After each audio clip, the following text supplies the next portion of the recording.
सातारा जिल्हा परिषद पंचायत समिती निवडणुकीच्या पार्श्वभूमीवर महायुतीतील अंतर्गत मतभेद पुन्हा उफाळून आले आहेत. डब्बल पॅकेज म्हणजे काय असा थेट सवाल मंत्री शंभूराज देसाई यांनी जयकुमार गोरे यांना केला असून युतीतील वक्तव्यावरून आरोप प्रत्यारोप पुन्हा सुरू झाले आहेत. आज बैठक बोलवली होती तुम्ही महायुतीची, त्याच्यामध्ये तुम्ही इथले जे स्थानिक मंत्री आहेत किंवा नेते आहेत त्यांना बोलवलं होतं भाजपच्या, आणि तुम्ही स्वतः शिवसेनेचे असतील किंवा राष्ट्रवादीचे असतील. मात्र त्या बैठकीला तुम्हीच एकटे उपस्थित होता, बाकीचे मंत्री भाजपचे कोणी आलेले नव्हते. काय बैठकीत चर्चा झाली, नेमकं काय? नाही, ही वस्तुस्थिती आहे.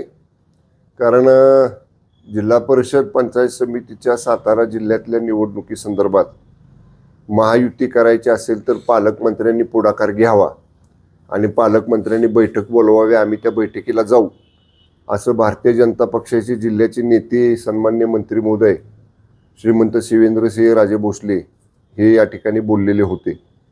आणि त्यानुसार मी जिल्ह्यातले आटीचे आटी आमदार महायुतीचे आणि दोन्ही माननीय खासदार यांना बैठकीचं रितसर निमंत्रण 2 दिवसापूर्वीच दिलेलं होतं.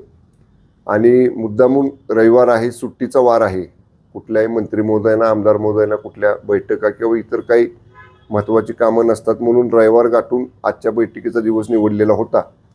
परंतु आजच्या बैठकीला आम्हालाही आश्चर्य वाटलं की भारतीय जनता पक्षाचे आमदार आणि दोन्ही मंत्री जिल्ह्यात असूनसुद्धा बैठकीकडे कुणी आलेलं नव्हतं. माननीय आमदार महेश शिंदे साहेब आणि मी आम्ही दोघंही बैठकीला वेळेमध्ये हजर होतो. Bureau report, Lokvahini media, Satara.